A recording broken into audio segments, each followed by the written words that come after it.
Viewer Josie, na bon savin ATM channel la kain welcome kiduve.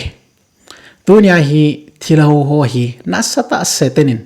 ama ochang ta thinal han khu a ama to achi khom dinga ang ko na ochang ini sei diwe.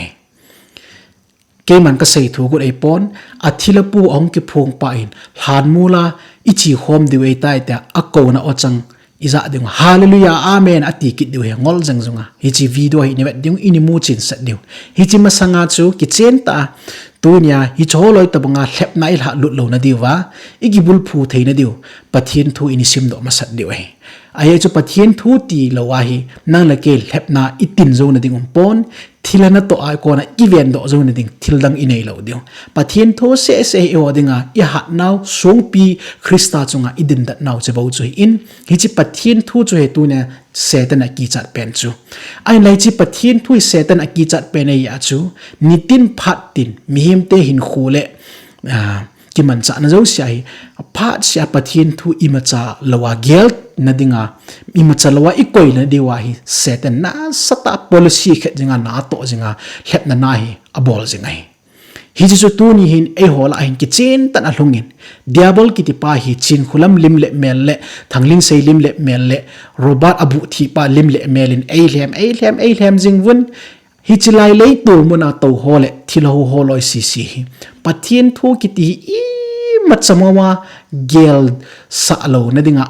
alhep mangjal dan ki chen ta imu do diwe amon sei lew doctor hegen bible jang ki pu win ati me theu chu bible ki pu sa dingu bible jang khoi sa tho dingu ai wanga chu pathin thun ipi se ya pathin thu ki ti hi imacha e po ta gel na dinga hi diabol ki chen ta alhep jing dan imu do diwe bible chu ga choi me chu setan dinga ki cha e bu hi lo chu bible thu chu ga su thieng sa isa khawa ki kule le chu setan dinga imacha hi lo chu athu pi pen chu pathin thu in het china athu ta pathina hin ku hin man ding pa chui chu diabol ki cha pen chu na chi chu setan a het in hia chu hi chi a ki cha pen ta chu mihim ten a chut lut lo set lai sia chu setan a dinga chance len jing ai ya chu tu ne hi vet tinga hi le hi chi diabol chun a policy khani a lo hling ma jingin hi chi Leitol holoi hi ki chen ta a hlep na thu pi pen chu ipi tam iti ai le bible a hin pathi ngei lut na ki ji di hi jong le a gilwal be se in ya chu acham kim pon bible jong adol lo ding hi ya chu bible kalwala jong pathi ne na to thya ati ai bible kalwala na to thya bible hi imacha chamkim sela ki ji lawa hi ati pi zia chin khulam thilapu diabol lima hong kisim no hin alei tul mi ho hi chi o changa a hlep ngoi tap yi ngai hiya chu choloi kam so ai pathin thu a holim na le pathin to kilhamun na kitimo mong je ging loading whatsapp group la hen lang social media la hen lang amo mi malai ki mu tu pinai pathin thu kitimo mong chum loading atam zo evangelist pi ati deu ching khulam chu wa choina ding robot abu thi pa dop sang na ding chalaya thila pu hong ki phung pathin o ati pau hi chip thu chang hoi dop sang jing na dinga hi chinga na chin ko manoi bible kiti chu amoin khwa dop sang na kiti mo na mu lo diu he so piti ho a sei thei tu pi pen chu vol hagaw o za theilo vo pathin o za theilo ati ding hi ta chu zon te na ngana in kho man diu mi chu a cho bui la jing diu hi chu a bol thei tu pi pen hi ya chu setan in hi cho lo pui na gim nei ma jing a in hi lai mon di dai chi video a ki lep na ka vet do chu ka ti za hi chan ya diabolin no ta ai lep dan ka vet tingal o pakai tha na nei pi wen lang kami te hi na thuai piti ka ki ven do zo de ham tu nin chi na tha nei pi wen lang hilai mun na ngai lut nim na lai jong la hu do te in ti chu ka taw na hi diabol ki ti hi ni cholo el hep fu dan so piti ho ipiti lep jiam ne uvem ini za su ke du jong ka ta sanin bible chu ipia akam chang ta wal alungyal ta wa hi la lo ai tai ati sa lo bi chu ai la lep dan chi piam bible chu athu pi nai ai la bible pipa i hola wa hong ki phu ngai bible pipa pathin chu a o ta ong ki phu ngai tai bible sanga thu pi zo ai ati sa cho chu tieng ta le na bible ani ji ho Bible ni kiji ho cha thupi na ai la Bible ani ji tu ho cha tu na e ho la hong ki phok cho a thupi ati sa kit cho hi tia hi pathian thu tabang a thu lo tabang ipi ha mi confuse na thei chat chat dingai Satan in mi lap me cho Satan ki ti hin pathian thu pang lo mi lap lo di cho pathian thu hi aman thau ding a hi wanga chu mi me a chi khil sa ding hi chu cho Satan a ding a weapons phapen chu persecution me hi lo pi cho Satan aman chu na chu ding ta le ipi ha zo thu thieng san a thu sim cha ve me ya mi mo lap lo cho Satan in pathian thu pan sa Jesus Christa yong ani lap thei hi chu nang le ke adinga cho na sata Satan a bol mo lo he ti chu ki chen ta ki phong do he ya chu tu nya hi chu holoi a ki lap naw hi a gim nei ma jingin Bible thu to ke kal hi le pathian thu do na gim nei ta le do na chung nung pe na dingin ama spenin pathian o ta hong ya tivin chi cho bang le thagaw he tivin abang le Jesu ama ta he chin tin ching khulam kha sei kit jin ai le tua hi pi bol kit ta wam de 26 ni hitam latest pena thu phun ati naw thila pu hung kila ania chun no hoding in kami man cha pa ka thu thieng ka ji sa pa pol jong ka hin pu hi ati kina pol chu thu phun sa kina su lungmon na thu asei sa ki pan tu pha phun sa kina hi tia chu pol chun ki chen ta ama ki chol namuna e pe ha a ki chol khom diwa ang ko dan anga lal dan pa cha sei cho hi che point cha zo le kain mat dingai in ai la tu hin hi che holoi ki lap na pol a he ati pe no hi na sata diabol hi dan pa cha ki chen ta i het the din ita san naw idin naw pathian tho ani phut cha ma sai tiwin aba le chimingol holoi um cha ni ve hi ti we Bible achun ki chin tan sein Galatia bung khat chang ko na chun a hin ke ho no ho hinga ka hung sei ki pan thu pha hilok akal wala thu pachom dang hung sei za mai le ke hin ka ting wana kon wan ti le jong le gaw sap chang han ati chu Bible hi e ho dinga ki hil na pathian thu phun ki khum kha choi tai hi chikal wala pathian ama ta o khel khela mit ami te ko ma hung phun be ding ta pon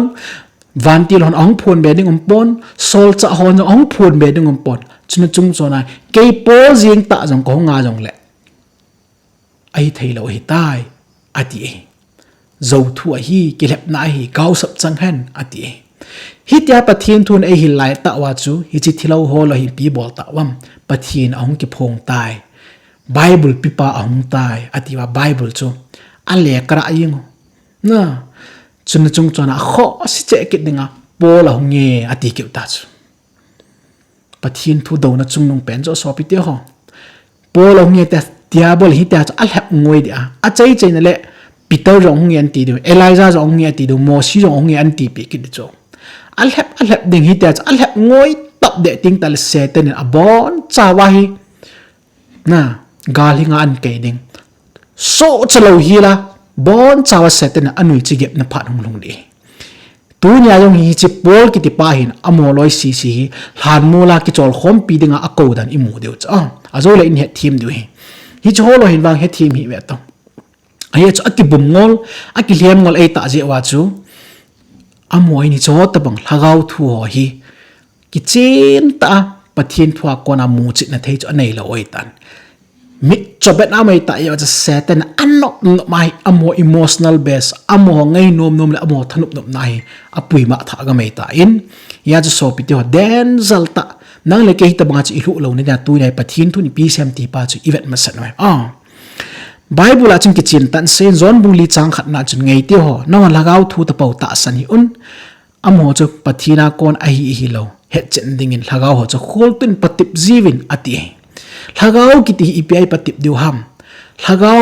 Jesus Christian ki chin tan sein ke ma ka chinung le lagaw thing ka hin sol pi ding ama chun het na chi na thuta lampi na hil diu hi ati ipiam hi chi het na chi na thuta lampi chu hi chi pathin thu pathina thu thing ai piu hi chi dung zui ta chu thuta ai hil dung a thu het thiem theina ai pi dung Krista ngai lut na pa nang la kel hat dam na ato na alo pi dan agil dan hi chi hu na to gun pathin mi ngai lut na chu ki chin ta e het sa diu hi pathin thuta a chu ki bul pu thei dinga chi na ai pi diu hi ti chu ai thu phun le khabu bung khat chang khat chang thum hoa chu ki chen tan sein hi chi lagau tu sei do ho sima za a asunga thu ki sun cheng sini a anen no ma hi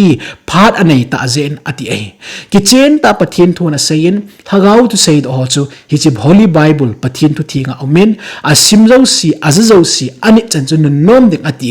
hi chi sunga ki sun lo ho gani no chu nom ding ati pon a ki sun cheng sini a chu anen no ma hi ati chu le thu pon bung som lo gu la chu ki chen tan sein hit ta banga thil ki danga thagawa kilep no hi thilana to na ngani in leisi mum piai hung tam ma ding hi ti chu ki chen ta ki phung do hi ya chu leitula thilapu hin thagau thing pathin oi pon bol jong ei pon ki chen ta thila lagau hi ti ki chen ta na ki mu chen in chong le thilha a hi dan thagau thing a hi lo dan chu leitula hung lo si si thisana ga coding a hi nami pau ps chu ku ki te nam pi ding in leng ka tung tai Eliza tingol, Mosi tingol, hichi kapitai, koi kapitai, kiti hopo. Ta san thei dom ding zo kiti yong khat jong talo cho kilep naw hi. Hiya chu kumbul jong kani sei ta in hichi holo hi vemin 2026 hichi thilo ho dinga ngol na kum hiding hungol che de hi kani ti jang hai. Ata ba in ki chen tan agoi hlungin athu se ala sa do hi ngol na jingan ngol thubu jingan a hilo be be kilep nangan ji hita. Hiya chu so piti ho Leitol hagau thing a hi pon sol cha pol jong a hi pon pathin jong a hi poi ti ki chen ta ki mu do ha Bible ki chen ta isim kin a 2 Timothy bung tum chang som gup na chun pathin a hi khom pathin le kha ba thu ki sun cheng si chu ki hilna ki phona ki pui jang na chom pa ki sin sa na phacham ki ma hi Bible che ho dinga ki hilna ki pui jang na da phacham ki ma hi ati la yin Bible la chun pathin ngei lu na jong acham kim poi pathin tu sim jong acham kim poi e ho dinga ki hil ju acham kim poi he ya chu December 5 ka pi na hi ahung ti sakin Bible a ki sun lo e ya chu hilai mu na chu cham kim ta ahung ki sun hi ati kin ere ke man nong ho ka hung ko na hi ka le khabu thinga kan sun pon wa nei mi te ka pi le khabu thia kan sun pon en la ke man nong ho ka ta sa ta la ko ta kong vil ni win tu nei no ka thu ka pi ni ve thilha in ki chen ta e bum ngol wa pathin thu Bible hi acham kim po in ye chun mahasim be se athu pi be se tapon ya chu hi chi ke man ka pi hoi vet ka win lang sim leo chu no da pathin thu ta thilapu chun a lek mi cho hi chui chula Bible holy Bible pathina thua khum khana e piu hi chi thu ki se do asunga thu ki sun cheng siri na za a ni chan chu an no mi ati pa su neu na ding le imacha gel lo na e lep na hi cho tu la ya cult religion sa khu ai lo lam bi achi yo si veleu chu Bible tha nei so ke Church of Almighty God ho jong the word in flesh kitiong Bible tha dana pitan hi ta chi ki lhem wa China gama Jesu Christa ping tai ti wa hi to to pa chi ki lhem hin tu ne jong China gama Jesu Christa ping in pathina hong tai ki ti ta banga chu hi chlai ku ki te yong pathina hong ye ki ti yeng ta chu ikilep naw chu ke pa chari hi oi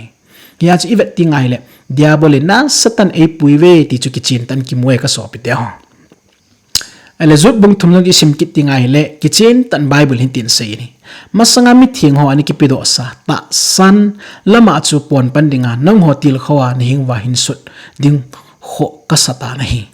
ya chu sol cha te ho jong ale kha su hi vet ti ngai le thu tha le thu phun tha ni ji ma cham pon mi thing ho nga ni ki pido sa pathin ngai lut na hu ing na thu pa cha avela ka hin sewa ka hin til khaw na hi ve ti sol cha te ho na mo phat lai jong thu phun tha ni nei di ta po ve a ki pi sa ta san na thu ngai lut na cha avela aji kit wa ho bung mi te ho ni til khaw hi ati ai na mo phat lai jinga jong thu tha am ta lo wa a ki pi sa ta san na thu chu angai ngai pa chu ki chen ta asei be wa hi le tu ne hi chlai na Bible amlo be khat thilana to chu iti pathin to gon la jawa lagao o hi kiti thai ding ham na he chi vet tinga le ikibum naw he ana sabe se yingin ngol na la jong ngol na chung nong pe na hi in jong le om lo be a hi thai lo be kilep na ti taw te kilep na dinga jong za cha tai ta chi kilep naw hi cha chi kilep hi ta we ka ti nom nai hiya chu ka so pi te ho nam lam vai te lagau lieng vai te bon chai kop so keu in chen lieng vai te na in chen lo chen la sam te he na chi na jong lieng vai te politics ipitics a jong lieng vai te I bon chawa lieng vai ngan I wai จึงจงจนะทิลายนี่ละว่าบุกิสานตาเจงกินนะฮิติจุหิวเฮียจุกังไงตัวจีอินอิตาสันนาวิกิเจนตาปะเทียนทัวอีกิบุลพูลวายเลยมีตามตาฮิอีวามังวะปะเทียนทัวก่อนไหนอิเลยมังวะปะเทียนทุเกลทุปีจันโคอาศัยจันเหตุตาเราดีตาจังอินัมสุงวาฮิเวลจุนไบเบิลทูฮีอโมกิติลคนเลยอลุงมุนดิ่งไม่มีสิมไอมันเล็บนักลสัตตานั่นดิ่งปะเทียนทูเกลโคอาสิมเละเฮจินี่กุยมานมตะเราจ่อเฮียจะโมทุสิมาลำไว้ก็มีฮิเวติจ่อปะเทียนทูจุนYouTube ละจังปะเทียนทูกิเสียให้เละกุยมันไงนุ่มเราเฮียจะไบเบิลกิจินตาสี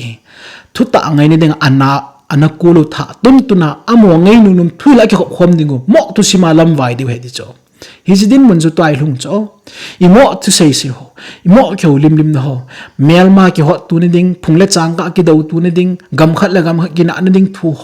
ไอ้เราลอยจะกะกิเดมตัวนะขัดกิจุดเนี่ยตัวนะทูหัวปูหิกิไงโนมา YouTube วิวอย่างสร้างวิวไอ้มา Bible ทูกิเจตาปะเทียนเราปีนักกิพูนเนาะจนอีกูลูอีนักขังวิลอีพาดูอีปิงอ่ะปอวินี่ฮิจินกิเจนตาเซตันินไอ้เหตุจินเบะเสียว่าจุอีละไว้เซตันหงกิจิมาฮิตยาสนาตัวฮิปอลินเกยงหงตะปงเกยงหงตะปงวันติลฮอจินจงหงปอนเตอัดดีไลตาเกมาปอลกะฮีอ่งตีกิตาจุดลายลุงตานุมตาเลกีดาตาเลลัสิตตาจุฮีเวกะงาฮิตีเวจีตัวยันวันมีขัดนาหูปีดีว่าเกมันพัดกับปีดีนะฮิมอาบาให้เกมันกันจะอะไรกันมันจะสาหิม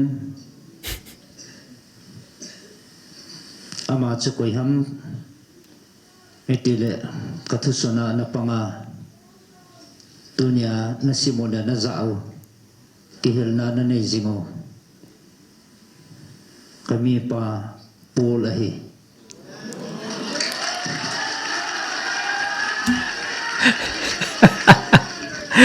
น้ำมูว่าปะเทียนตุนกิเจนตาเซเกยกะหินไอเราแหละกวยหินวานาวันติลโฮหิวินกวยดังหิจิงสองเลยฮิจิกัลวาลาทุบจุมน้ำพงหัวไม้เละมาจูกาวสับจังหันตัวนี้ทางเล่นเซย์เละจิงคุลำนักกิจิบนอนีปะเทียนทุนกาวสับนะจุงหัวนาจุดิ่งอาเซปะเทียนนากาวสับเตะหลอนดิ่งหิติกิเจนตาปะเทียนทุนไอหมูดอสวยBible ati lo lambia na mi te na lap ngolhon Bible asay lo lambia Leitol mi lagawa liang bay nam hi na pui mang hanay in Paulin hicilaya pathin thun akhum kha kalwala thupa chom dang hung phong ma kei jing ta jong hiyong leng van til hoi jing jong le gaw sap changan ati in hichi gaw sap na chu nang ni chunga hi chute te ding na tu na cha na tu na khang son hon gya hichi gaw sap nai na ki pu lan ding ai Paul hitia hung ngai lo ding hung jong hung ta lo ding hung dinga jong pathina gun lo ding a thu to ki kala pathini an mi te pui lo ding hiya za tu ne pathin thu do tit na hi ta ne ki sa no ni pathinin pum pia athua ase athua thon ngai lo na ti jinga hi in chi chi thilapu na hu pi ting jong le athua thon ngai lo hi chi pathin thu thing ei pi pau hingjing pathin jun athua ei mo sa ven Paul dana naung kilep na Paul dana thupa chom be phong dana avela nong kilap kina Bible na so nim na hi pathinin gaw sap chang hati in hi chi gaw sap chun na chung hana chuding hi ti chu ki chen ta pathinin ei mo sa lonin ei mo sa oven hi a chu ipi gaw sap nang chuding ham tu nyai na ki si hon lawai le hi chi gaw sap nai nang ni chunga chu te ding ai tai tunin ki si hon lang pakai ko mangai dam thum lan lang pathin thwa ki bul phul hon lang Nathina na to hon hi ngagang chalonin na sunga thilha na vop hon hi gang chalim pathin thu mang cha in dal do hlonin ti ka taw na hi tuna pathin thu na ta salana ki chen ta pakai thwa ki bul phurin no manai le Mary Magdalene thilha sagi ki no do no banga chingkolam le thanglin se le hi chi abu thi pa robat na sungwa thilha na vop naw hi tuna diabol na dal ha diwe Tuna pathin thwa ki bul phula nanop no ma Michael nanop no ma Gabriel nanop no ma Van pathin nanop no ma Paul tia na kol ha top dan na bol ani bon cha thila na to na ngani in he chu ki chen ta pathin mi te na pui mang na thilawa na pui mang no hi chi gau sap na chu na chung hana chuding na cha na tu na son khange chana na pathin hi chi gau sap na a koi hi tunin hi chi pathino hi ki chalhanin lang ki si hlonin ti chu ka taw na he ngai tu mo mong tong bo so pite ho ipija hi tai kilep theu ham thanglin sei chinghulam ki ti hi thil chu mai tai athu pi poi ama te nong ka pungo tapon ahung ki pat na ome ipija pol hi tu ni phana kilep na nei theu ham ipija tu nya hi pol ahung nge te ai le mi tam tan hallelujah amen ti wa hi ta ngol jeng junga thei ham a ki pat na me so pite ho a ki pat na chi pi ham I culture lo I ta sanule I doctrine ki bul phu na zo siwa hi chi da bang ta san nai umai ka so pi kha thi in ka nu ka pa thi in ai lo la ka gul ngei pen kha thi in hi chan chlai mun a chan e hung ki mu sa in lung ei sulung mongin ati ai le khat wei bang chu nu te khani ho pi in ka ji pan ai da latan ai la ka ji pa cha ka koma jing dan ka ngai tun bu ka ne ding tel bu ka ne ding ai tai na ne nom ham hung ne ne ka ti ji in ka lup ding tel ne hung lup pi tan keong ka lum tai ka ti ji in hi di jun ka ji ati cho bible in ki chen ta asai mi thi ni ma cha ha poi ti hi ki don ta lo hi la ai ho hin mi thi to ki ho thei ding than na le lung chang hi I vop jingwa hi chi ta san na chu I christian ni ko wa I chi pi dan jingwa hi chi ya chu satan in hi cho ta bong ta san lem in ei ho hi aman cha hi cho hi doctrine ta banga in phu jia inam pum pi bum na aman ji tu ni mi thi ni ma cha he poi mi thi ho hi ki chen ta thokit ni khunga a hlana ki chol hi ven hi chi thokit ma sang sia chu mi thin a bol ding pon leisi na hin a hing thei khat uma amo to bong kha chu leng le lia e ho to kyau le le thein le e ho to a hing ho to ki za tu le le thei dinga hin na khat lagau khat anei ve ti hi bible a hil nai sai pon hi cho het thei hi ti ven mi thin im cha he poi ti ti top jingin an ki ngai thei le tu nya ila wa cho tong ki lep nai lo de cho ko so pi de ho ya zu tu nai christian ho iki khol deu ho bung lin ho iki khol deu ka dei sai nei chin khulam le thanglin sei le robot abu thi pan ipija hi tabungai pol athisa hin kwa chu e ho iki e le ham tu nai chalai mun ai gmf dei na chi lo ya chu na nui sat mai thai hi chalai gmf dei mun na gul khel khel lo ja chu thila ka ho point na ti mai thai ai la ka so pi te tua ka sei pen chu inam pum piu le I christian ku pum piwa I ta san I chi piu kha cho in tu chang hi ta san nai koi ma no apai la nom nai lo hin hi cho ta bang ta san na ki ti chu gmf dei lut khel khel hi yong chan Leitol la ki khom khel khel yong chan thila lam pi no ho na kha ei ya za tu nya bible ki chen ta sei mi thin ima cha he poi mi thi ki ti hi athi ka sunga mi a hlem le le ngei poi mi a thi ting ta la khu het na khat nia a hingo ong vil le le thei poi mi a thi ting ta le krista ong ki da thokit ni khu anga hi ti pa cha ki chen ta ni choi he chen le satan in hi cha cho e lap thei lo diu cho ya cho ka sei ka pa thi in ka so pi pa thi in hi chlai mun a chun a pen nin ka za in ai le chak sang kitchen la dunga bu an hing ho ong kyo lin ti ho tam tu sim tam ta ga ki za ji na lai hi cho chu tu nya satan aman cha inam pum pio bungol na bible a chun ki chen tan hi tin ki sei zen he first timothy bungup na chi sima hi le chang som la nga na vela chun only god has immortality pathian bo se chu thi theilo na nei a hi ati thi theilo na lagau nei cho pathian bo he ka so pi ti ho ya chu mi him chu I thiwa a hing thei kham na lai le chun immortal soul nei hi win hi chu ki chen ta pathian do na ai chu le bible chung ki chin tan sen job bung li chang som la sigina mi him chu athi thei hi man is mortal ati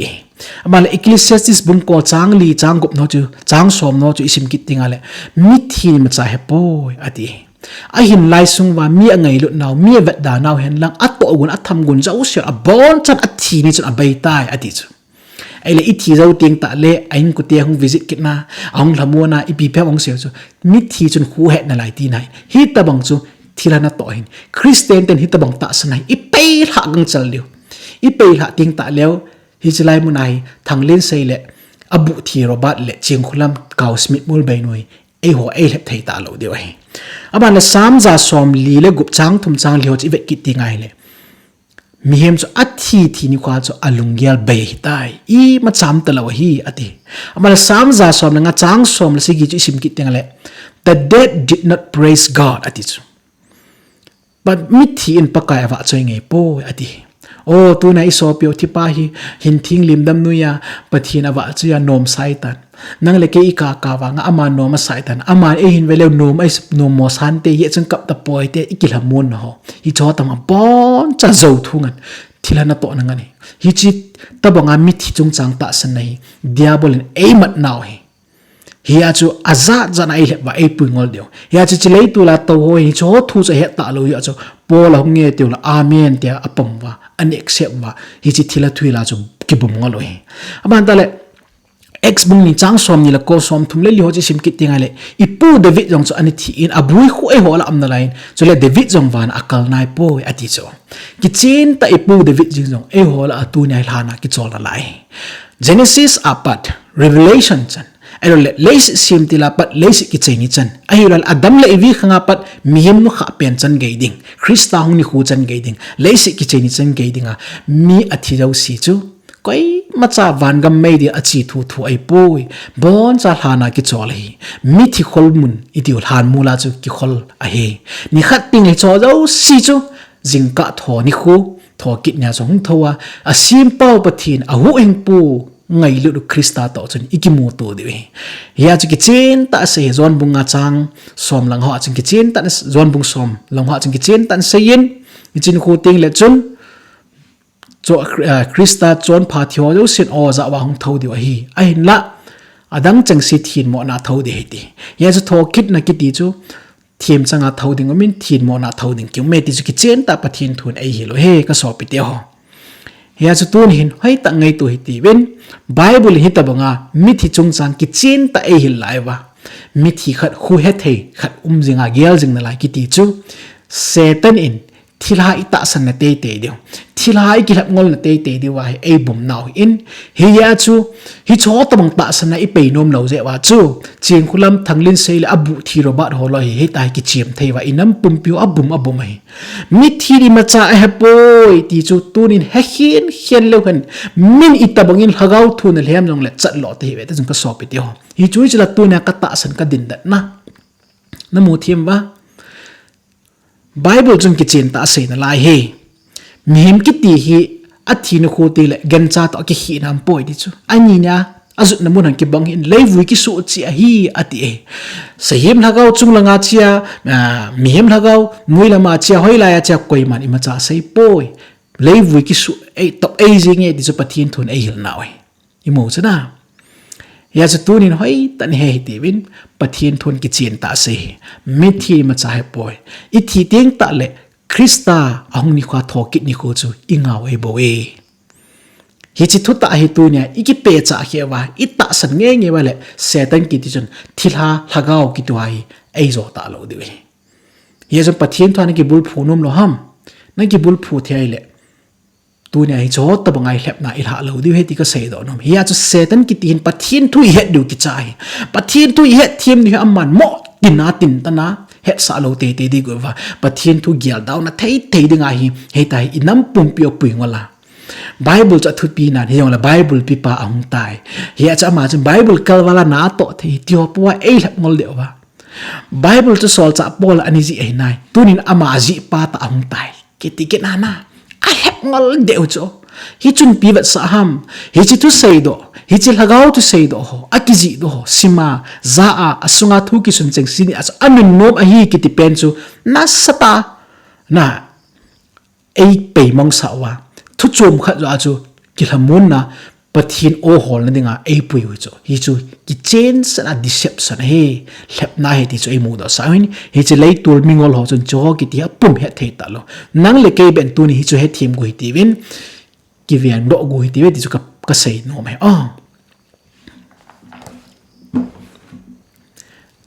hi su he chin vai le tun chalai mo na hi 922 vela hinga ve he ti win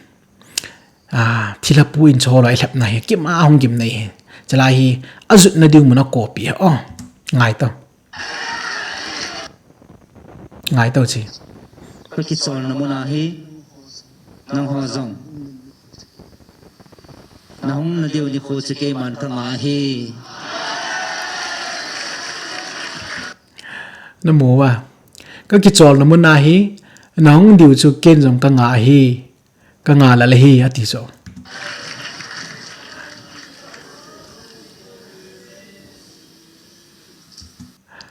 na za u chana ke ma ka ki chol na mun na hi no jong nong ki chol diu ka nga la hi ati da lai cho na mo ta chana hi chu ka sei nom chu Paul chu tu nya hi van ga ma mai pon Paul chu tu nya hi Krista ahunga thokit ni khunga alhana mai hi che banga chu mi thieng ti ho zo si Bible hero ho zo siong tu nya ki cholai ni khat ti le kai thau de van ga ma lut ke sun chu Mosi Elijah Enoch hi chang ho bo hi special ta pathin condition asiam tho in a case le a region tam na ain la mi him nature le pathin mi him apui dan mo mong chu mi thi ki ti phat chu hlana ki chola hi ti e hi chu ai in Paul dong tu ne hai hlana ki chola hi in ama van ga ma go ma anu no phale hung kuma he ta hi e ho ko ma thuang phu le le thei poi ya chu Paul ki chol na mun chu tu ai hlan mo la hi ya chu hi chi thila pu chin ki chen ta he na ka ki chol na mun na chu no ho yong kong pui di nei ve ka ngal ni me tia le jing hi chi Leitol ho lo hi Satan abum ngol pawin athi na ding plan hlan khu alei panei tai ti na he namo wa abula Bible changa chun isim no tawin van til ho hen lang skei jing Paul jing a thu pha sei dang ho mai le gaw sap chang han ti jing khulam le thanglin sei chu tu ne gaw sap chang ei tai tu ne gaw sap chang ei tan gaw sap achan hon pen chu athi pi hon ding chu hi chi thila pun he pha na chu tu nya hi ka ki chol na mun na hi iki chol thei ni no ho ka nga lo nei tai ati ki chen ta thila pu hin hi cholo hin khu hi angol ram pe wale a hin la te ding ki thoina an nei te ding a hin tha te diu tai ki chen ta ki moi sot lo hil de ka so pi do hi chu tu nya ka sei do no ma in pathian thu thon ngei lo ya chu Bible sei lo lambi a Paul ko la avan ti lo ko lo chu Bible gaw sap chang han ti in hi chi gaw sap na chu tu nei phun do pyo hi in abana Paul ki chol na mun chul hana hi in hi chil han mula chu hi choloi si hi athi na diu mun chu thila pun alei panei tai amole mo ki lei sa ai tai thina lan khu hi chu tu nya ATM viver ho ko ma ka him phun do hi win amole ngol the thu han lang ching bu te hi jong lew nang le ke be en ki chi the ti win achung ma pathing gaw sap na tu na ki phung do le diabolin lan kho alei pi pen iti lam ki chai de ham aninga ai ti ve